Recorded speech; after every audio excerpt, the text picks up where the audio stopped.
From the State House in Boston, we report a debate which has engulfed America.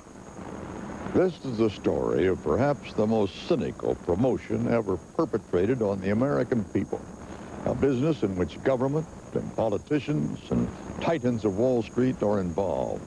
A business that takes $30 billion from the people every year, $120 for every man, woman, and child in the United States. It is called legalized gambling. P.T. Barnum first said it. There's a sucker born every minute. Today, 46 out of 50 states help support their treasuries with that as their unspoken credo.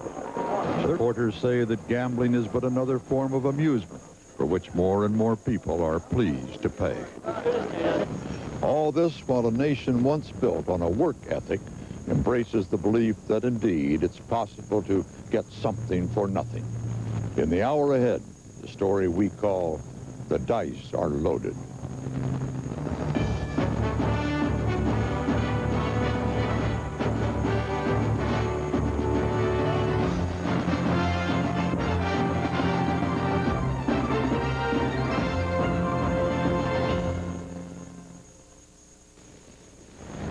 Legalized gambling has changed the way Americans and their communities think about how to solve personal, political, and economic problems. The poets used to sing of the strength, the glory of America. America was built by those who dared to gamble on its future.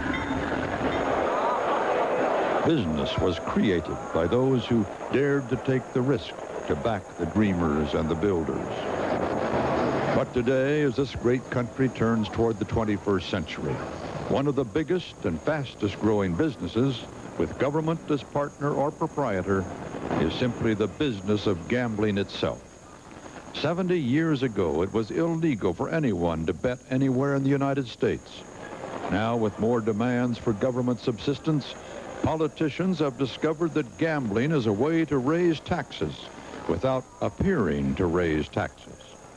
This is a very regressive form of taxation because, for better or for worse, the reality is that it is balancing budgets on the backs of working people and poor people, the people who can least afford it, and avoids us having to make some very hard choices about how we want to spend the revenues we have, what are our priorities. Sin is an old-fashioned word, but its concept still plagues good people, honest people, community leaders who are racked by what they see as a critical conflict. Government straining to fulfill the people's needs on the one hand, and the promise that these needs can be filled by what are called the wages of sin. It's happening all over America, but nowhere with perhaps greater agony than in the heart of once puritanical New England. On the one hand, in Connecticut, the most successful casino in the Western Hemisphere, and on the other, 90 miles away, just over the Massachusetts border, a town on the skids in a state with the nation's richest lottery, but no casinos. Not yet. Fall River, Massachusetts, a community in crisis. Unemployment is 10%. Once the textile capital of the world. Now the mills are mostly empty with nothing else in sight. Massachusetts State Senator Tom Norton. I wish that General Motors was going to build a plant here, or there was going to be something done. Douglas Aircraft was going to come here, or that we were going to do computer chips for the world. But nobody says, what do you need, Norton, this year down in Fall River? Nobody says that to me. Nobody says, what do you want to take home for those people who have high unemployment? What's in Fall River's future? Maybe riverboat gambling. And maybe not a moment too soon for some residents. We need something in this area to get it going. Fall River needs something to make money. We're gonna make money. Massachusetts needs more money than anybody else. We need more jobs out here. We need jobs in this area. You need jobs. We need jobs desperately. Taxes, cut the taxes in this state. This state is underwater right now. They might as well say that if they don't get something to come above the water, this state's gonna go right into the ocean. You gotta revert to gambling. You follow me? There's no other way. There's no jobs. There's no nothing. So you got to generate something. And casinos are the only thing left.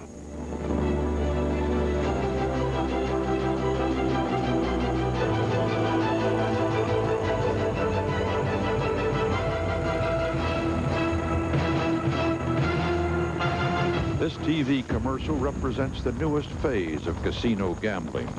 This is where legal casino gambling started more than 50 years ago, and where it is still going strong. First, gambling alone was the lure. Then, all-star entertainment to attract still more customers. Then, sports betting on events worldwide. Now it's family amusement. Bring the spouse, bring the children. Have a family vacation. And maybe down the yellow brick road, a pot of gold. You don't have to earn it. All you have to do is win it.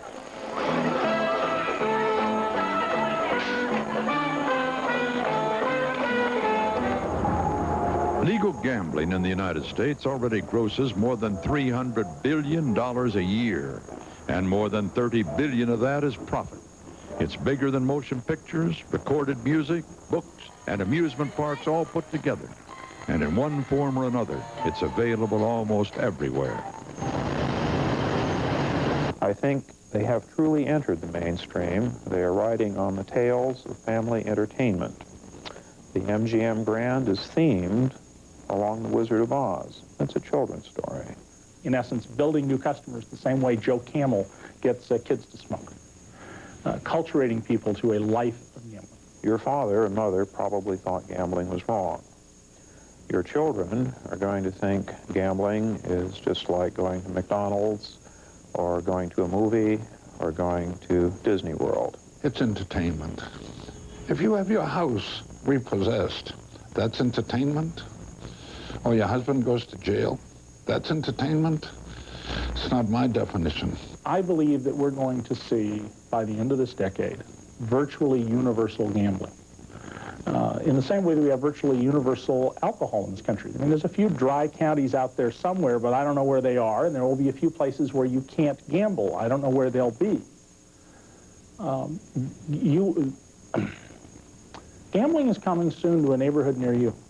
There is overwhelming consumer demand for casino games in the United States, and it is because of that demand that this phenomenon, legalization, new casinos, is so very significant. It means a growing proportion of citizens are spending a larger and larger proportion of the dollars out of their pockets on this activity.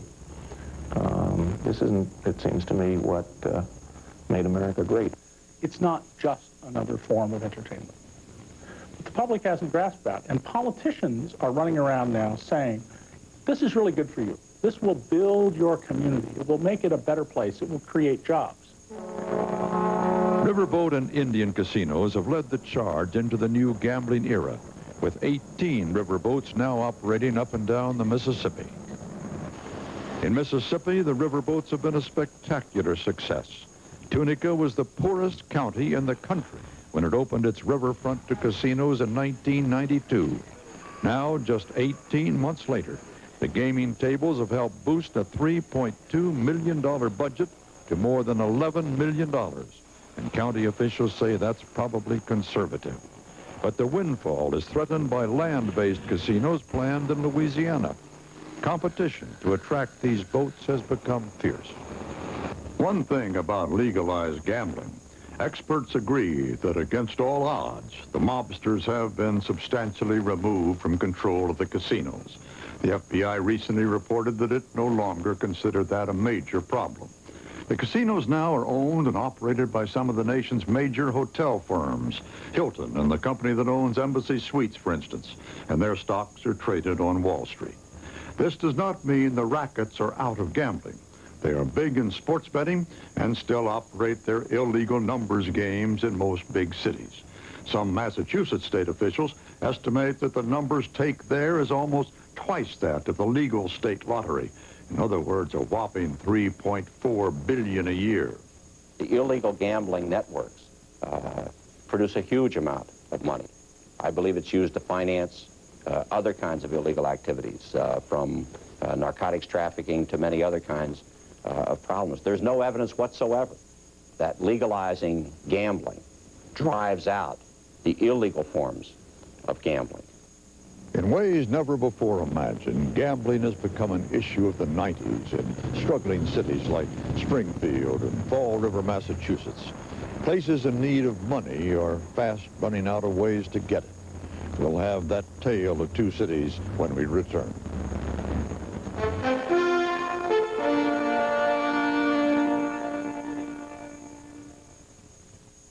Tuesday nights, an hour of ideas whose time had come, and ones that will shape our future. Don't miss Invention and Next Step. Tuesdays, beginning at 9 Eastern, 8 Central, only on the Discovery Channel. This Discovery Channel presentation of the Cronkite Report is brought to you in part by Jeep and Eagle, a division of the Chrysler Corporation, Merrill Lynch, Continental Airlines, and MCI.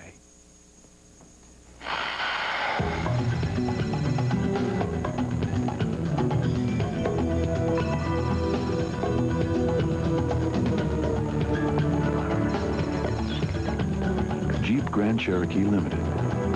With an available 220 horsepower V8 and standard driver's side airbag, no other vehicle gives you so much latitude.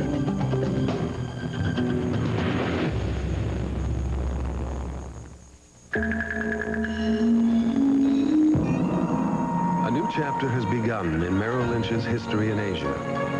We are the first American securities firm invited to open an office in mainland China. Being there gives our financial consultants a different perspective, which makes a difference for our clients. The difference is Merrill Lynch.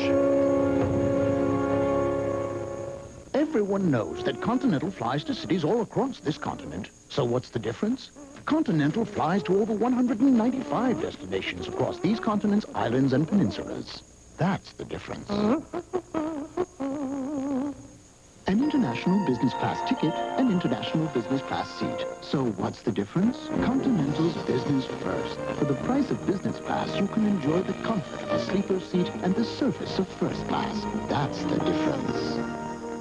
Hi, my name is Natalie Neesner with MCI. And this is Nancy Beard, one of our MCI customers. Nancy, why did you choose MCI? I was with AT&T, and I made the switch for the savings. It makes a big difference, and I get top-notch service. Nancy, tell us, are you saving with MCI? Yes, my total savings with MCI versus AT&T's Reach Out America comes to $100 per year. She's a thrift shopper. She told me that. She shops for bargains. I'm saving money, and I'm getting care. So give us a call, and like Nancy, find out how much you can save by switching from AT&T to MCI.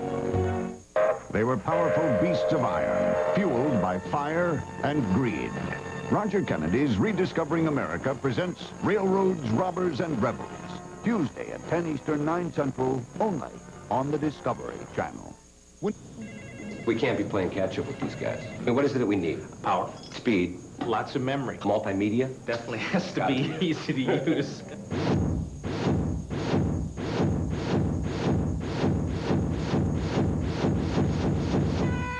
The Packard Bell 486SX multimedia package, keeping pace with your needs. Just $19.98 at Best Buy. Plus, get no payments and no interest for 6 months on everything in the store. I mean, is that too much to ask? In summation, I'd like to remind you that the defendant had a chance to become a paying cable customer. He chose not to. Our evidence has shown that technology exists to detect illegal cable connections, and that the defendant was receiving cable signals without paying for them. Illinois' tough new law makes cable theft a felony, punishable by a minimum of 1 year in jail and a $10,000 fine. Call your local cable system for legal cable connection now. And we ask you to find the defendant guilty as charged.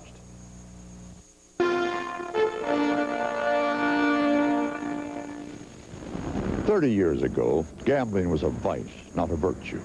Now, more and more, it is linked to the good life, not just in Las Vegas, but in hard-hit eastern cities like Fall River and Springfield, Massachusetts, cities which may be forced to find salvation in the temples of chance. River-based gambling on the Connecticut River. Is it in the cards for Springfield? Will we hit the jackpot? Or rather, as some critics claim, bring less prosperity and more crime and corruption to our city? In Springfield, a traditional town meeting, this one televised 2 months ago, to discuss an agonizing question: whether to permit a riverboat casino on the Connecticut River, which here is too shallow for a true boat that size and too narrow to allow it to turn around if it could. Let's look at the issue. The concern that I have from where I sit is the social cost as well as the economic benefits. I mean, this is a very low-wage paying area, Springfield. And I think that when you consider the possibility of gambling addiction, you look at the stress that gambling will bring to a community with regard to the prospective crime increases that occur everywhere. We simply need something to bring people downtown. Do you think this will do it? Yes, I do. People will come. Not only local people will gamble here, but all people will come from within a 100-mile radius to spend their money and help jumpstart our economy. Springfield last year received $16 million from the state's lottery, but it still faces a budget deficit of $6 million. Welfare remains high, covering almost 1 in 4 city residents. Its largest downtown business, Steiger's department store, closed last week. In Springfield, Casino Magic, for instance, says it will spend $75 million, create 3,400 jobs, and pay $11 million in taxes to Springfield and $13 million to the state. I think it's a disgrace that in the Commonwealth of Massachusetts, we are looking to fund municipal government with gambling revenues. I think it's outrageous. We ought to step up to the plate and say, these are the kinds of revenues that we need to support community government, and we ought to impose them as taxes or as fees and charges. The fact that we would use gambling revenues, I think, is wrong. You have to keep in mind that, you know, I'm painted into a corner. And I think it's a frenzy. I think it's a real frenzy. Across the board, all the moral values being compromised. Everything goes, anything goes. I think this is just a part of it. I don't think gambling is going to be the demise of Springfield if we get it. But I think in combination with so many other factors that we're being besieged by, it very definitely would play into it. If there was another business that was going to bring $75 million into downtown Springfield, I would be the first one to say, please look at that. I'm not saying that this is the best thing in the world for the city of Springfield.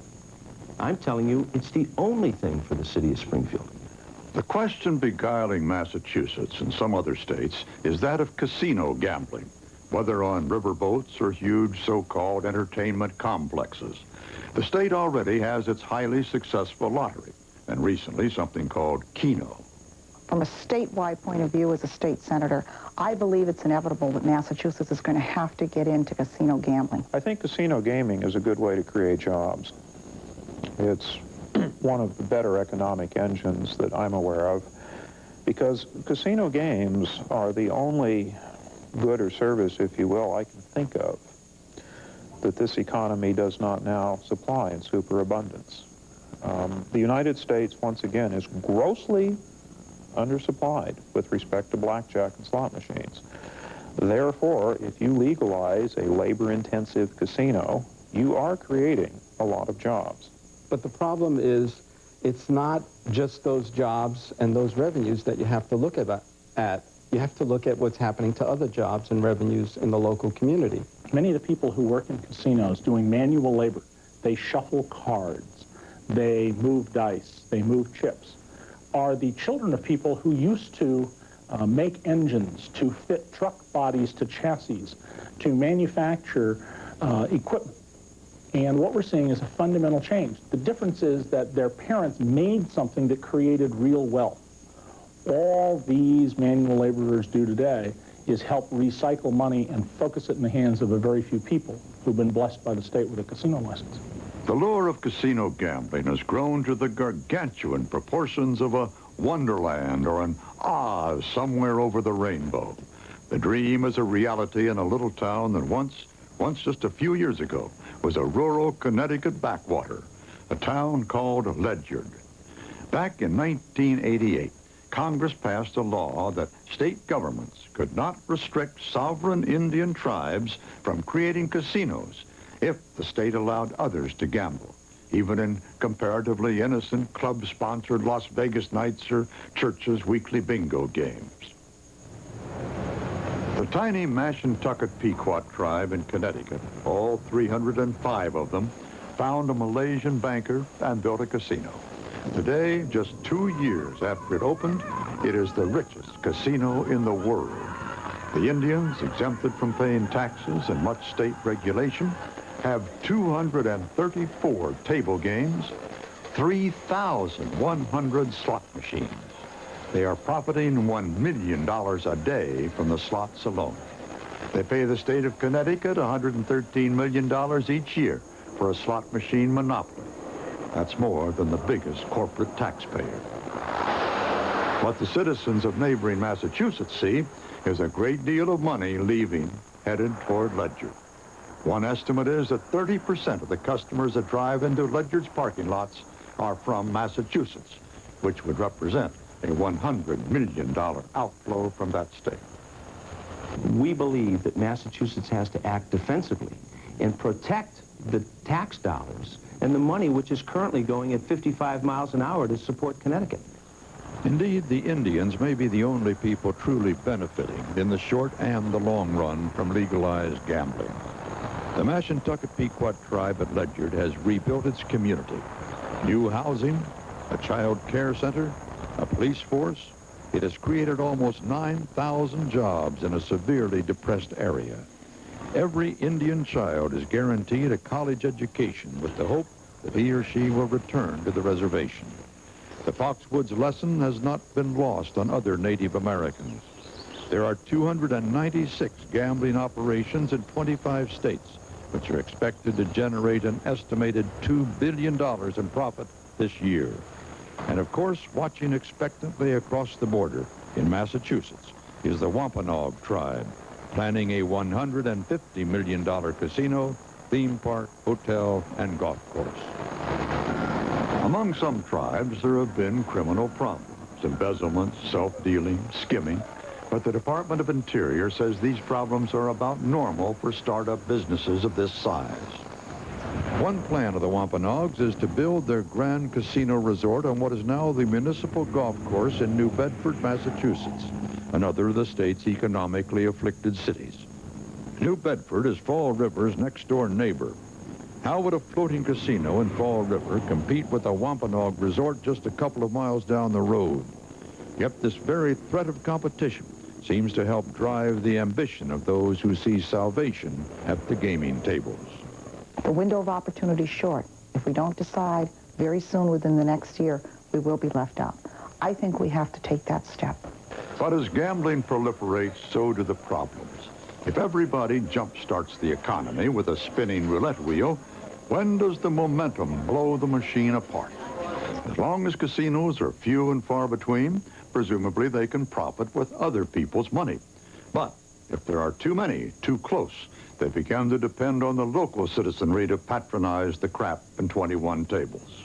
What you're having now with the proliferation of gambling all over the country is that you're having more and more to depend on local people for your gambling. And when you're depending on local people for your gambling, what happens is they're not spending their money on buying a shirt or, fixing up the car or getting a new car or a piece of furniture or whatever. That money is now being funneled into the gambling industry.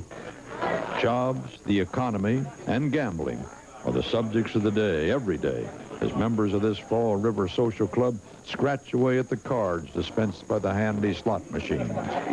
If it's gambling here on lottery tickets or gambling in New Jersey or in Connecticut, if they're going to gamble someplace, they might as well gamble here. And why should we go to another state, spend our money, but they're not helping us with our taxes, our job base, our economy in any way? Why not keep it in Fall River, keep it in Massachusetts? Fall River can't get any lower than what it is already, so it can only go up. That's just my opinion. We can't get any further. The point is, who gets the jobs? Is it going to be Fall River local people going to get the jobs? Do we need more police? Do we need What guarantee are we going to get? What percentage of the money are we going to get? That's all questions that we have to find out, you know? Changes the whole life. It's a bummer. That's my opinion, all right? There's mixed opinion here, but in a non-binding referendum last year, 68% voted for casino gambling. The nagging question remains, however, should the government be in this business?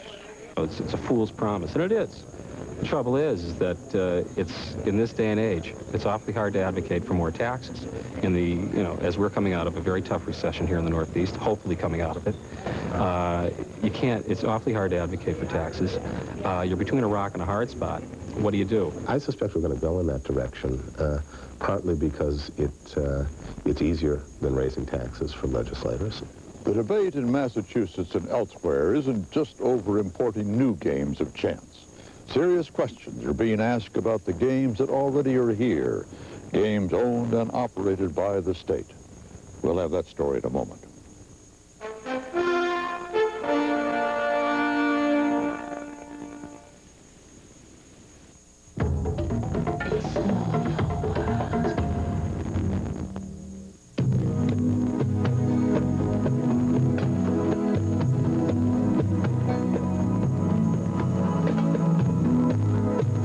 Imagination can take your mind to incredible places.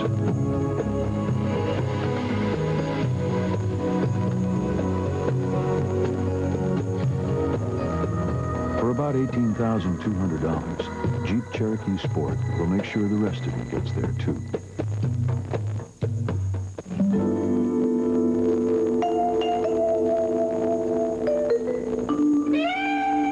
Retirement years should be secure years. That's why Merrill Lynch has a gerontologist to help us understand the social, emotional, and financial needs these years bring. That extra insight can make a difference between seeking security and finding it. The difference is Merrill Lynch. With ordinary frequent flyer programs, you eventually get free travel. So what's the difference? Continental's One Pass lets you earn free travel faster than any other program. That's the difference. Introducing Continental Business First from coast to coast. Now you can get all the comfort and service of international first class when flying nonstop across the U.S. Business First from Continental Airlines. Hi, my name is Natalie